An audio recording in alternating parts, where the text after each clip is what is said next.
Finally, after pandemic-induced delays and a sudden change of director, the latest long-awaited Bond movie is hitting the screens. No Time to Die is the 25th Bond movie and Daniel Craig's final outing as James Bond.So. Does the Bond fantasy bear any relation at all to life in the real MI6, Britain's external spy agency, more properly known as the Secret Intelligence Service? And perhaps more importantly, how relevant can a spy agency be in this digital age? I think the biggest way it differs, says Sam, is that we're much more collaborative than the people in Bond. Very rarely, if ever, would you ever go out by yourself, unsupported. It's all about teams. You've always got a security team around you. Sam is a career MI6 case officer with a background in counter-terrorism, one of several serving intelligence officers I requested to meet and interview ahead of the latest Bond release. Alright, so if they are not Bond, what exactly do real-life MI6 officers do, whether based in their Thameside headquarters or out in the field overseas? There's an enormous variety of roles that you can do, says Tara, also not her real name. There's agent running and recruiting, we need technical experts, we have comms teams, there's a sharp edge on the front line. It's never one person on their own. There's very little resemblance of the reality of working for SAS. So I think if someone came wanting to do that, they would quite quickly realize, in the application process, that this was not for them. Armed. Do MI6 officers ever carry firearms? I get the official response, we can neither confirm nor deny that. But another MI6 officer told me, the idea of having some guy crash banging his way around the world shooting people up is absolute anathema to us. Someone like that simply wouldn't get in the door. But step back a minute and consider some of the more dangerous parts of the world where Britain's overseas intelligence gatherers are likely to operate, and it is hard to imagine that if not actually armed themselves, then someone very close to them will be tooled up and watching over them. Strictly speaking, MI6 officers are not agents. They are intelligence officers who, at the sharp end, try to persuade the actual agents, who could be well-placed individuals, say, inside an Al-Qaeda attack planning cell or a hostile state's nuclear research facility, to steal vital secrets on behalf of Her Majesty's government. It is the agents who take the biggest risks every day, and it is clear that MI6 goes to great lengths to protect their identities and their families. So how close does an agent runner get to their agent, I ask? Can they ever be friends? There's a reliance on each other, says Tom, another serving officer.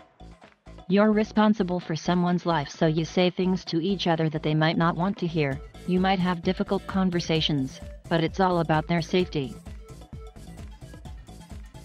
People do put their lives at risk in order to work with us, Tara adds. Some of them are not very risky. But there is a category of people that it's our privilege to work with, who, if they were found out to be working with us, would be in grave danger.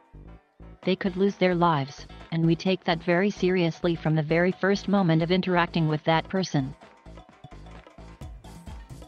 A lot has happened in the real world of espionage in the 6 years since the last Bond film, Spectre, in 2015.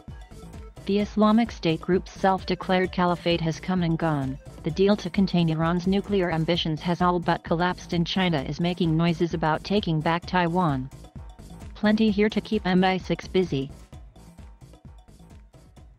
But in an age where almost every action we take leaves a digital footprint, is there still a place for old-school human intelligence, the time-honored art of persuading some people to help steal other people's secrets?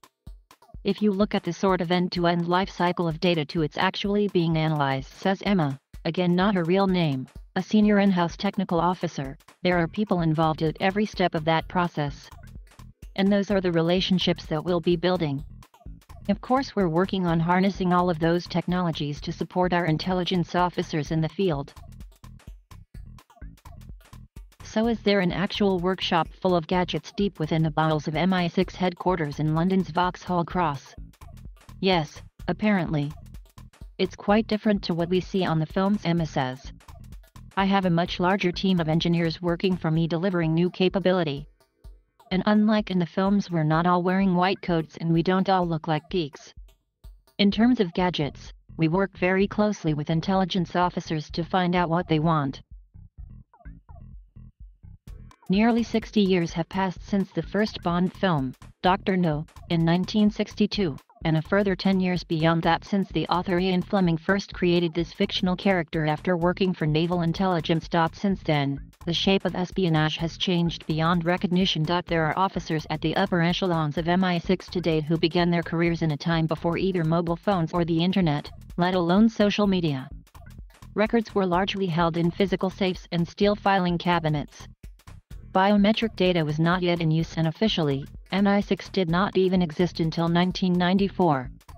Back then it was still relatively easy to get an undercover intelligence officer across a border and into a hostile location using an assumed identity and sometimes, literally, a false beard and glasses. It is harder these days, although not impossible. Take the Russian GRU team that traveled unimpeded to Salisbury in 2018 in order to, according to the Met Police, assassinate the former KGB officer Sergei Skripal. Today the data revolution, complete with iris recognition, biometric data, AI, cyber, encryption, and quantum computing, has placed a premium on technology and espionage. But human intelligence will always be indispensable, says Sir Alex Younger, who ran MI6 for 6 years until last year. His fictional on-screen counterpart, M, as played by Ralph Fiennes in No Time to Die, warns prophetically that the world is arming faster than we can respond. It is something that clearly keeps the real-life women and men of MI6 turning up for work.